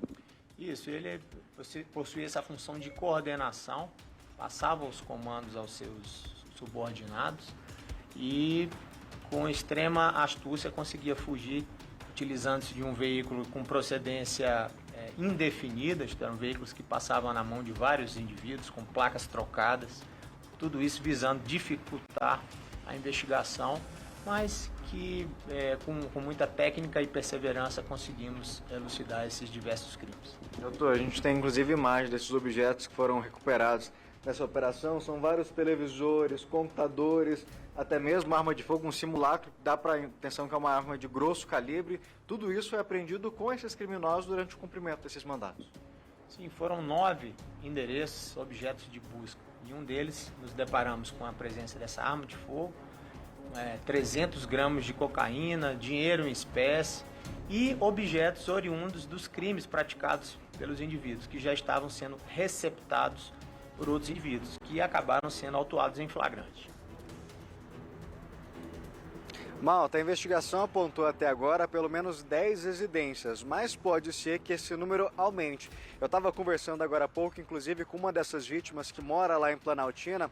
Ele me disse que conversando ali com os vizinhos para tentar entender a dinâmica, ele disse que uma vizinha percebeu quando eles chegaram com um carro preto, parou na porta da casa e dentro desse veículo já tinha ali outros aparelhos, outros televisores, ou seja, tudo indica que eles já tinham entrado em outras casas antes dessa ação lá de Planaltina. Então você que teve aí a casa invadida nessas mesmas características, mesmo que seja distante aqui de Ceilândia, a polícia percebeu que eles agiam em várias cidades do Distrito Federal, então pode procurar aqui a 15ª DP para registrar. Como a gente disse, Malta, um quarto envolvido ali, que é o líder desse grupo, o homem de 53 anos, segue foragido, a polícia continua à procura dele, mas o que chama a atenção nesse detalhe é justamente o seguinte: esses criminosos preferiam as casas vazias justamente para estarem cometendo ali o furto, que é um crime de menor potencial ofensivo e que lá na frente muitas vezes eles sabem que vão acabar conseguindo ficar pouco tempo preso, né, Malta? Eles estão sabendo muito de lei, né? Então jogando com isso. Obrigado, tá, Maicon? Morar fora do país é o sonho de muita gente, né? Os motivos são variados. Alguns países oferecem facilidades e até ajudam na hora da escolha, mas é importante se programar para não ter problema e aí o sonho acabar virando um pesadelo. Para muita gente, fazer as malas e ir morar em outro país sempre foi um sonho ou uma vontade. Seja para estudar, trabalhar ou investir em novos negócios, cada um tem um objetivo diferente lá fora. E desde 2020, o número de pedidos de vistos e duplas cidadanias aumentaram no país. A Renata é descendente de italianos e deu entrada no processo de cidadania, mas escolheu morar em outro país europeu. Pesquisei e encontrei Portugal, que dá muito mais alternativas e muito mais oportunidades para brasileiros que querem ir para lá. Eu, inclusive, tenho alguns amigos, parentes que moram em Portugal e vi que seria mais viável do que esperar a cidadania italiana. Portugal, por conta de alguns acordos com o Brasil, né, é o nosso pai, né, um pai maior, Portugal, ele tem dado ótimas oportunidades para os brasileiros conseguirem a cidadania, desde que eles consigam um bom emprego lá, consigam se alocar no mercado. Estados Unidos, Portugal e Itália lideram o ranking de escolha dos brasileiros que querem morar fora. Muitos apelam para as cidadanias, já outros pedem vistos. E cada procedimento exige protocolos e documentações diferentes. E tentar entrar em outros países de forma ilegal traz consequências sérias. Nos Estados Unidos não existe o visto de estudante associado a trabalho. O Canadá tem, Estados Unidos não tem. Então, se ele fizer isso, ele pode ser deportado. E pior, que os americanos eles não deportam direto, né? Então, quem foi com visto de estudante, o visto de turismo, e ficou lá trabalhando, vai pegar uma cadeia. Essa cadeia normalmente dura cerca de 30 dias e é igual nos filmes, é no presídio mesmo. A pandemia e o aumento de possibilidades de trabalho remoto foram os principais fatores que contribuíram para a mudança para o exterior. Mas há também outras questões. Pessoas que buscam mais qualidade de vida, segurança. Segundo dados da Polícia Federal, de 2020 a 2022, foram expedidos mais de 4.600.000 passaportes no país, 144 mil deles só aqui no DF. Mas antes de ir para outros países, a dica de especialistas é se planejar. Não recomendo que as pessoas vão como turistas para Portugal e depois tentem se regularizar. E sim, seja na cidadania italiana, seja no visto americano, seja no visto para Portugal ou outros países, que façam esse planejamento antes de sair do Brasil. E quem decidiu morar no exterior leva na bagagem a expectativa de um novo começo de vida. E quando a gente sai da zona de conforto, quando a gente busca realizar sonhos, ainda que você tenha um emprego estável, que tenha uma casa, tudo montado, e você decide abrir mão disso tudo para viver um sonho, as portas vão se abrindo. Tem muita gente que quer sair do Brasil porque aqui não tem oportunidade de trabalho, aí as pessoas que trabalham aqui, o que acontecem? Penam, né, na mão dos criminosos. Hoje é mais um dia que a gente vai mostrar aqui no jornal que a vida do trabalhador não está fácil. Um serralheiro teve todo o material de trabalho dele furtado de dentro do carro dele lá em Ceilândia. Os bandidos conseguiram levar tudo em menos de 5 minutos. Daniela Brito tem os detalhes. Daniela, como é que esse homem está fazendo agora para sustentar a família? Oi, Malta, novamente. Olá para todo mundo que nos assiste. Pois é, você disse muito bem aí, viu? A vida do trabalhador brasileiro não tá fácil. Olha só a história que o Francinaldo me contou, ele inclusive está aqui ao nosso lado, veio conversar conosco. Ele é serralheiro e ele parou aqui na QNN2, em Ceilândia, para comprar uma peça. Ele trabalha com serralheria e também fazendo aquelas manutenções de geladeira, máquina de lavar, para comprar uma peça para colocar na máquina de lavar de uma cliente dele. E aí ele parou, estacionou o carro por 5 minutinhos, travou tudo, conferiu, o carro estava travado, tudo certinho. Entrou na loja, comprou a peça. Quando voltou, o carro arrombado. Eles conseguiram arrombar o porta-malas do Francinaldo e aí levaram todas as peças, todo o material de trabalho, gente. É através disso que ele ganha o pão dele a cada dia. Então, por isso a gente veio aqui mostrar sobre essa situação de violência que tem acontecido aqui em Ceilândia. E um detalhe que assim chama ainda mais atenção. Isso aconteceu no dia 15 de março, às 3 horas da tarde, gente, acredite se quiser. 3 horas da tarde você estaciona o seu carro aqui em Ceilândia, desce por 5 minutos para ir em uma loja e por 5 minutos às 3 da tarde alguém entra e leva tudo que você construiu aí durante uma vida de trabalho. Quem vai me falar isso aqui agora, que com certeza tá muito chateado, tá nesse sentimento, né, de desespero mesmo, é o Francinaldo. Francinaldo, conta pra mim, qual foi a sensação quando você chegou e encontrou seu carro aberto? É muito triste, eu cheguei aqui, depois que eu vim da loja, eu não demorei 4 minutos lá dentro, de 4 a 5 minutos, quando eu cheguei que eu vi o porta-mala arrombado e não tinha nenhuma ferramenta mais lá dentro, eu senti assim como desamparado, né, porque, pô, em plena luz de dia, 15 e 11 mais ou menos o horário que eu tinha deixado o carro aqui. Quando eu voltei, porta-mala arrombada, o prejuízo de ferramenta, prejuízo do porta-mala que foi arrombado a tranca, teve que substituir. E estou correndo atrás das ferramentas e peço a algumas pessoas que viram esse vídeo aí, que possam nos ajudar a identificar a pessoa que levou minhas ferramentas, que possa devolver que R$ 4.500 de prejuízo de ferramenta e material que estava lá dentro, levaram tudo, não deixaram nem uma chave de fenda que eu possa arrochar uma tomada, que eu mexo com manutenção residencial em geral, serralharia. Aí eu vim só comprar uma peça para uma máquina de lavar, que é a trava da porta, que tinha quebrado, e eu vim comprar aqui na loja. Então, 5 minutos fui roubado, como se você não tivesse segurança de nada. E eu peço aos pessoal aí que viu, muitos pessoal aqui da loja me ajudaram com algumas imagens, mas ainda não consegui pegar a placa do carro, idêntica assim, mais ou menos. E tem algumas pessoas aí que ficou de me mandar o vídeo, e assim que tiver eu vou estar passando para a polícia, que eu quero pelo menos que pegue esses meliantes aí que não está deixando ninguém quieto. E assim, não tem como a gente não se revoltar, não ficar indignado. O Francinaldo é uma pessoa extremamente trabalhadora, né? Desde criança ele estava me contando aqui que trabalha com esse tipo de serviço. E é um material que ele utilizou aí, que ele utiliza, né, como eu disse, para ganhar o pão. E aí me conta quais foram essas peças específicas, porque vai que tem alguém de casa aí com algumas dessas peças, né, e possa até realizar uma doação, para o senhor recomeçar do zero, né? O que me roubaram foi um martelete da Bosch, uma furadeira, uma parafusadeira, 2 alicates de pressão, uma chave de grife, uma lixadeira, 2 marteletes de impacto, várias chaves de fenda, várias chaves de boca, catraca, são várias ferramentas, plana. Me deixaram sem nada, só não levaram a máquina de solda e a policorte que eu tinha deixado em casa. A única ferramenta que eu não tinha trazido no carro, que eu desci porque eu ia atender um cliente e não ia usar ela. Mas o resto que eu tinha, sumiu tudo, não ficou nada. Só me deixaram no porta-mala as cordas que eu uso ela, para isso. Só o que ficou foi a corda.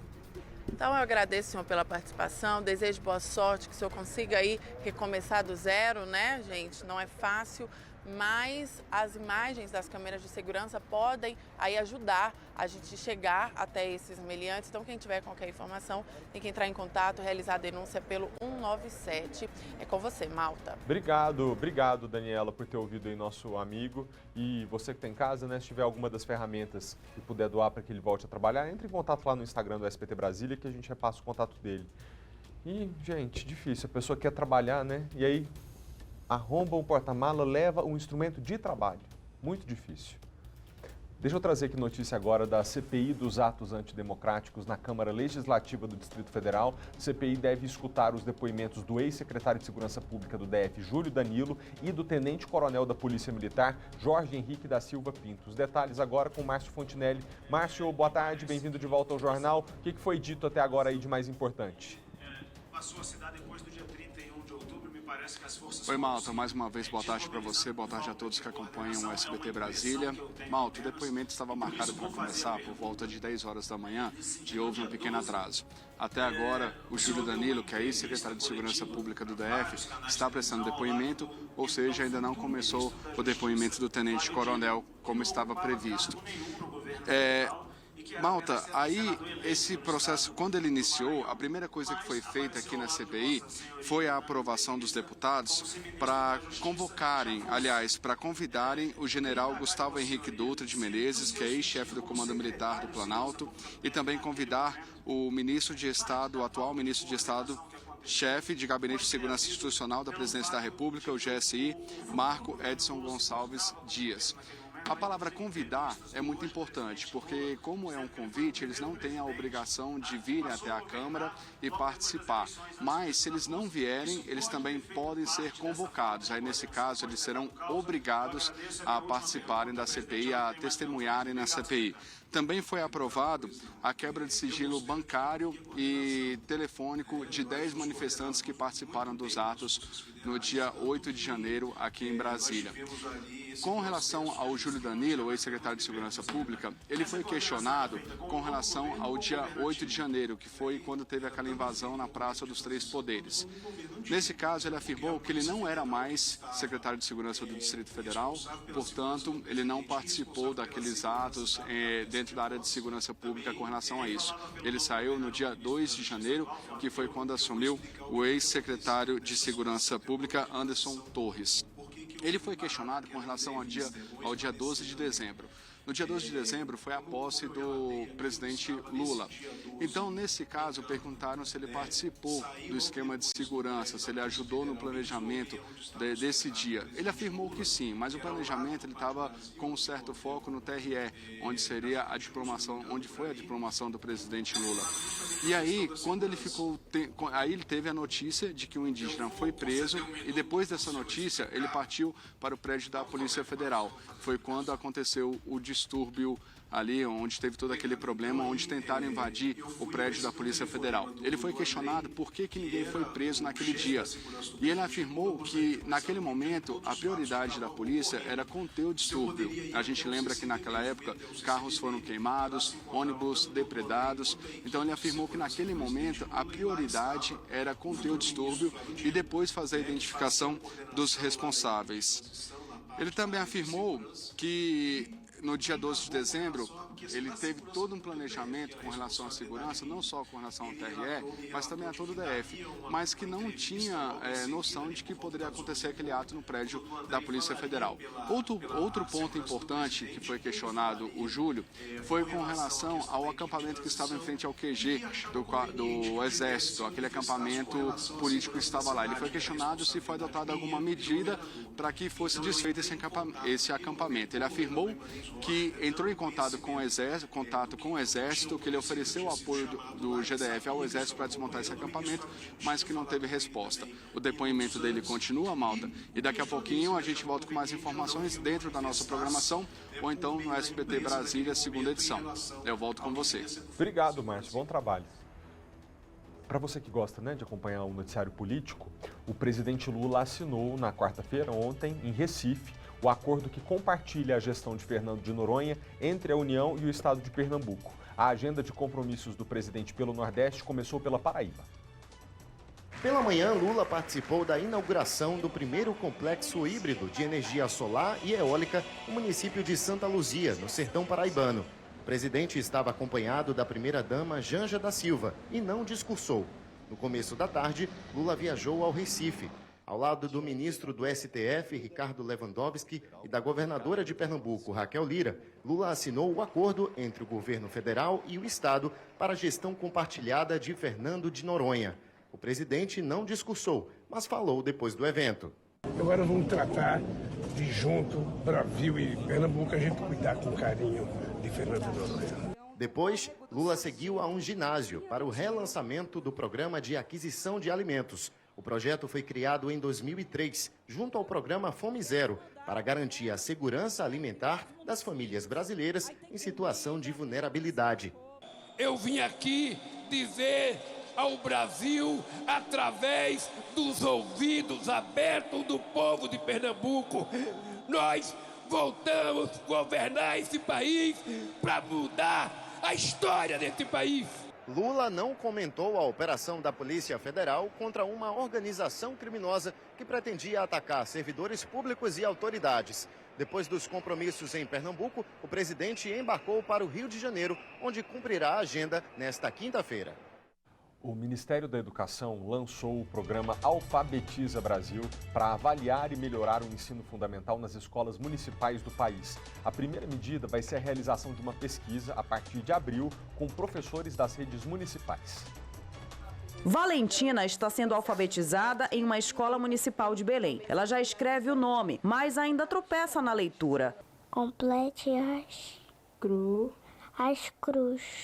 Zá. Dinha.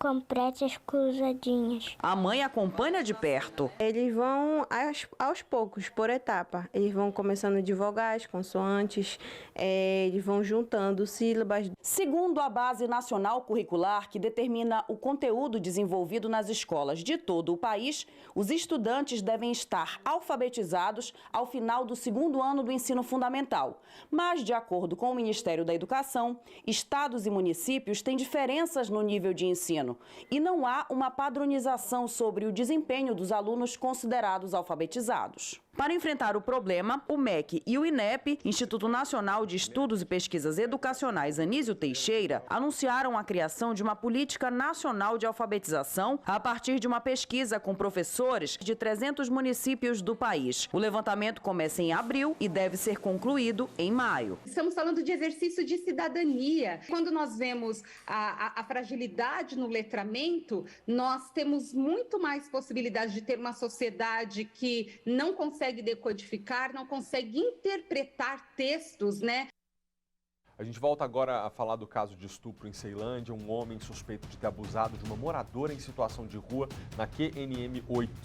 Quando os policiais chegaram ao local, eles não conseguiram encontrar o suspeito, deixaram o número de contato do batalhão com os moradores caso alguém visse esse homem andando por aquela região.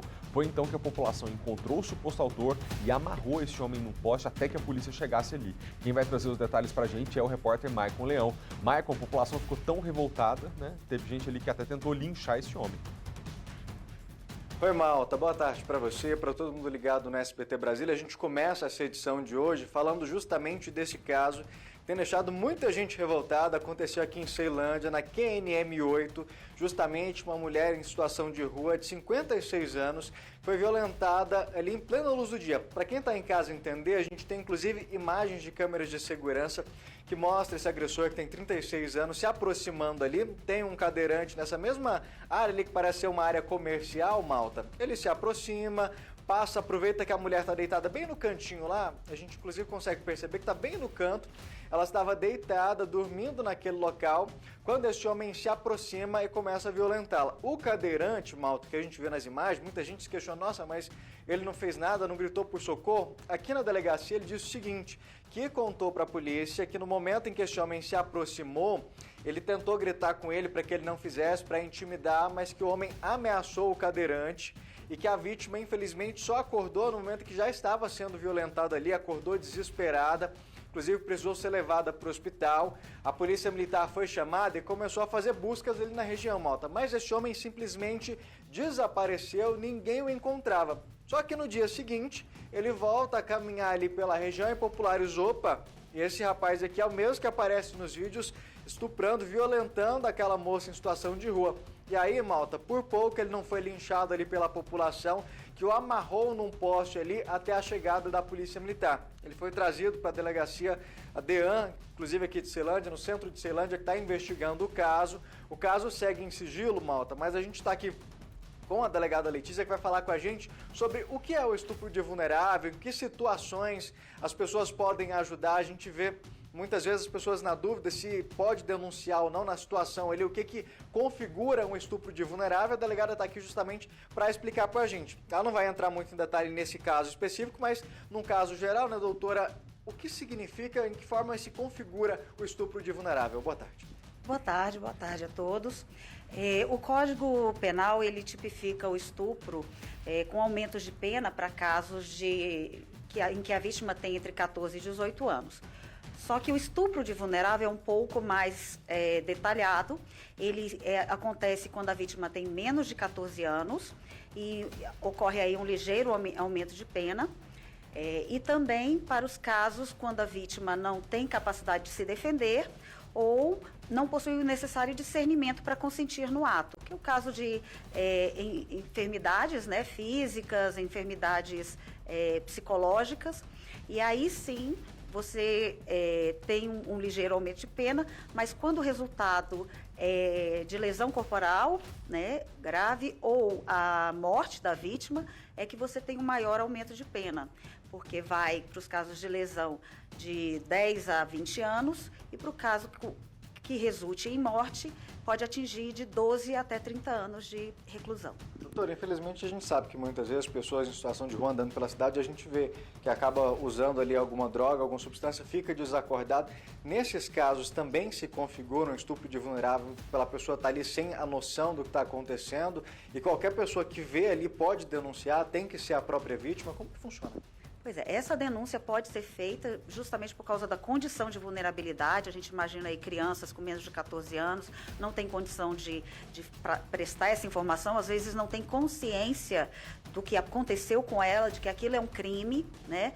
Pessoas também em casas de festas, né, que estão desacordadas, tudo isso é configurado como estupro de vulnerável.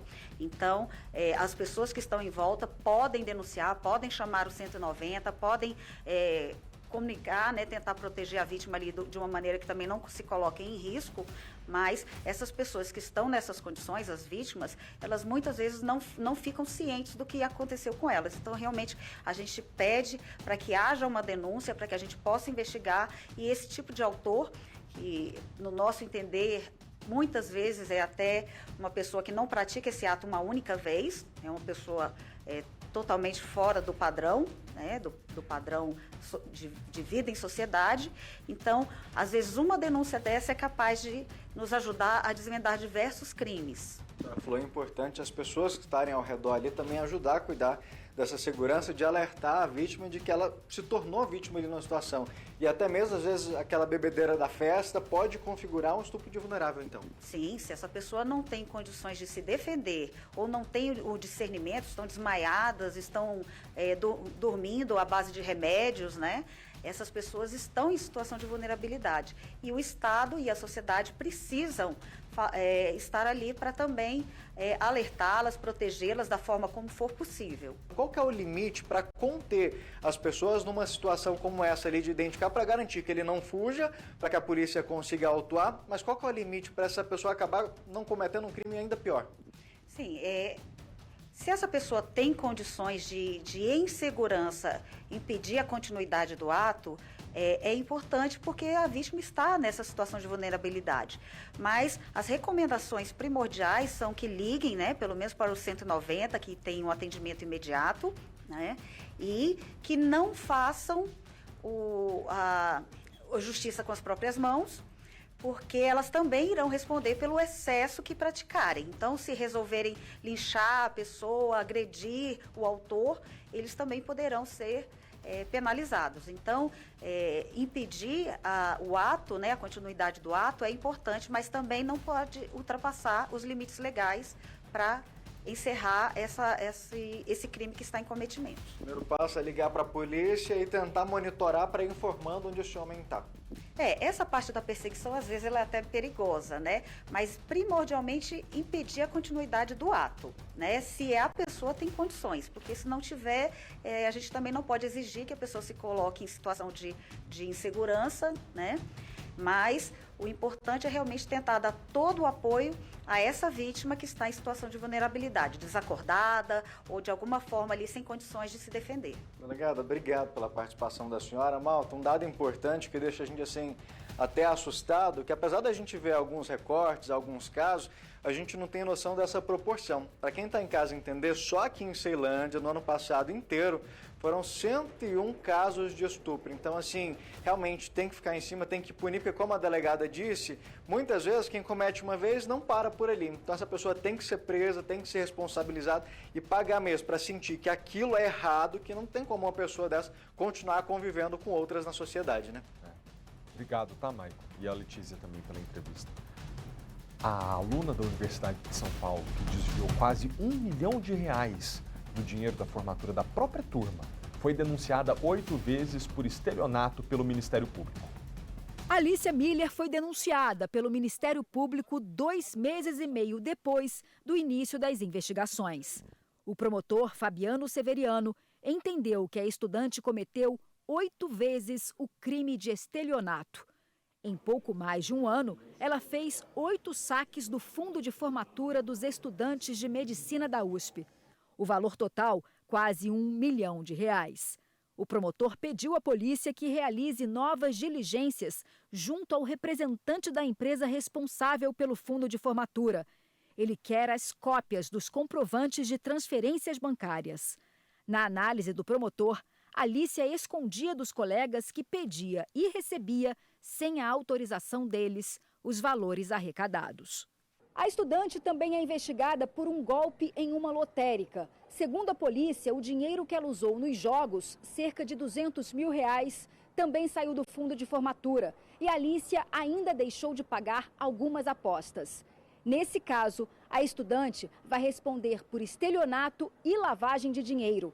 No início do mês, Alicia foi intimada para um novo depoimento, mas até agora não compareceu.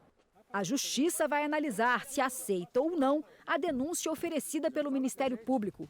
Enquanto isso, a estudante que chegou a trancar o curso voltou a frequentar as aulas da Faculdade de Medicina, mas separada da turma. Em nota, a defesa da acusada diz que não foi notificada oficialmente da denúncia e que desconhece a veracidade das alegações. A polícia recuperou joias furtadas da casa do ex-goleiro e treinador Emerson Leão após uma investigação contra receptadores. Henrique Freitas Quintino, segundo a polícia, foi quem encontrou joias e pedras preciosas avaliadas em mais de 20 milhões de reais na casa do ex-goleiro da seleção brasileira e treinador Emerson Leão. Ele foi bem decisivo, já visto que ele participou também do arrombamento, embora alegue que tenha permanecido na frente da residência apenas como vigia.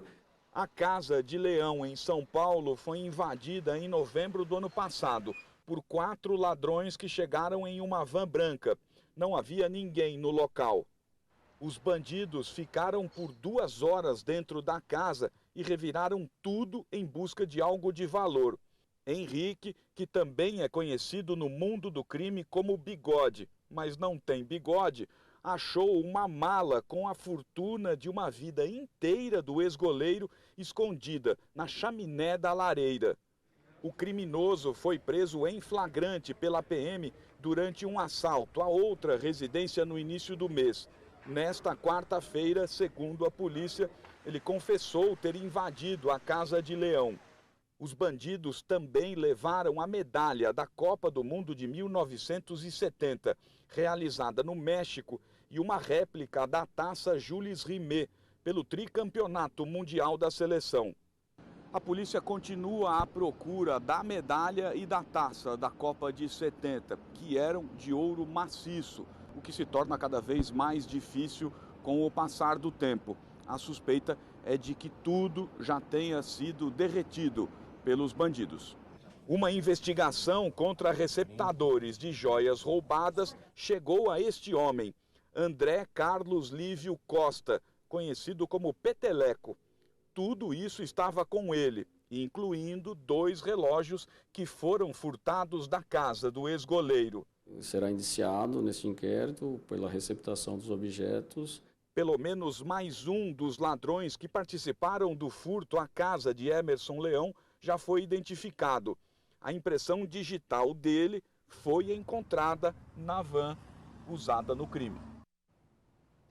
E falta pouco menos de um mês para Páscoa. Quem trabalha com confeitaria caseira está bem otimista. Isso porque nesse ano deve vir ainda com mais força a tendência dos ovos artesanais, que são cerca de 30% mais baratos que aqueles industrializados. A perspectiva dos empreendedores é dobrar as vendas dos produtos artesanais em comparação ao ano passado. Alessandra é a tia e Priscila a sobrinha. Elas são sócias de uma confeitaria caseira. Esse recheio é brigadeiro de ninho. Ele é o campeão de vendas. Com um ano de trabalho, inauguraram um espaço próprio para trabalhar no extremo da zona leste de São Paulo. A especialidade delas é chocolate.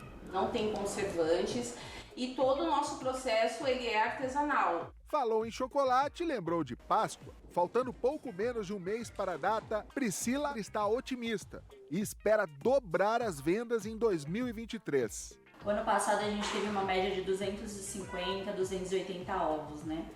Esse ano a perspectiva é que a gente pelo menos dobre esse valor, né? Priscila e Alessandra nem fecharam o menu deste ano e já estão recebendo encomenda. Os ovos artesanais devem ganhar ainda mais espaço nesta Páscoa. E a internet ajuda nesse crescimento. 70% dos pedidos das duas confeiteiras são feitos pelas redes sociais. A gente nem conseguiu fechar o catálogo ainda, mas a gente já tem uma filinha de espera. Uma pesquisa da Kantar mostra que o preço médio do ovo artesanal é cerca de 30% menor do que o ovo industrializado. O mesmo estudo verificou que em 2022, 7 milhões de lares a mais compraram ovos de Páscoa, comparado ao ano anterior. E correspondeu a um crescimento de um pouco mais de 12% versus o período pré-pandêmico. E a expectativa é que esse ano essa tendência se mantenha. O consumidor pode buscar opções mais baratas para não ficar de fora da festa. Quem não tem dinheiro para comprar um ovo deve acabar apostando em outras opções de presente. Uma caixa com alguns itens dentro, que vem em diversos formatos, que vem em formato de ovinho, que vem em formato de um coelho, cenoura, né? Ou qualquer coisa que seja de fato um pouco mais presenteável e que tenha esse apelo um pouco mais de presente, né? O cliente fala assim, eu quero uma coisa mais simples, mais em conta. Então, como nós já trabalhamos com cones, com trufas, com bombom, pega um produto daqui, outro dali, coloca na sacolinha e o cliente vai feliz da vida. Deixa eu terminar a edição de hoje mandando um abraço muito especial para o advogado Dr. Nelson Williams. Ontem foi aniversário dele numa festa incrível, gente, aqui em Brasília. Eu tirei essa foto do momento em que a esposa, a Anne, estava fazendo uma homenagem ao marido. Dr. Nelson, obrigado pelo convite. O senhor é um dos advogados mais celebrados do Brasil e ontem muita gente celebrou sua vida e sua carreira. Obrigado pelo convite, parabéns pela trajetória que foi ali comemorada por tanta gente. A Anne, nesse momento da homenagem, o pessoal de casa sabe que eu me emociono. Eu segurei o choro porque foi lindo. Um abraço também para o Fernando, que organizou essa festa tão bonita. Obrigado, viu, pelo convite. Parabéns, muita saúde, muito sucesso. Eu queria também dizer que nesse mesmo evento eu encontrei vocês que me acompanham aqui também no jornal. Coisa mais linda do mundo. Eu tenho duas fotos para destacar aqui agora. Essa primeira é da Leandra. Olha só o que ela escreveu aí, gente. Deixa eu pegar a foto aqui que eu vou até ler junto. Ontem trabalhei e tive o prazer de encontrar esse jornalista que eu sempre fiz questão de assistir no SBT, muito educado, humilde, um amor de pessoa, o melhor que tem no SBT. Obrigado. O melhor eu não sei, mas o seu apresentador eu sou. Obrigado, tá? E a outra foto que eu tenho aqui é da dona Zilma, ó que gracinha, que também aí estava ontem trabalhando, né? Todo mundo, eu fico tão feliz, gente, nesses eventos que eu vou aqui em Brasília, porque eu sei que eu vou encontrar vocês que estão aqui comigo todos os dias, e aí é sempre uma ótima oportunidade da gente conversar, trocar ideias, se abraçar, se conhecer mais um pouco. Muito, muito, muito obrigado pelo carinho, tá? Pra Leandro e pra Zilma, um abraço especial por meio delas que postaram aí agora há pouco. Eu dou um abraço em todo mundo da equipe do buffet que estava lá e que eu tive a chance de conhecer. Você que está em casa, se me encontrar na rua, a gente tirar foto, se a gente se encontrar, fizer festa, o que for, você pode colocar no Instagram, tá aqui, @FelipeMaltaTV, e a gente coloca aqui no jornal para te agradecer pela companhia, pela audiência, pela confiança, por estar sempre aqui com a gente, tá bom? A nossa edição de hoje fica por aqui. Obrigado pela companhia e pela audiência. Agora é hora do esporte. Tchau!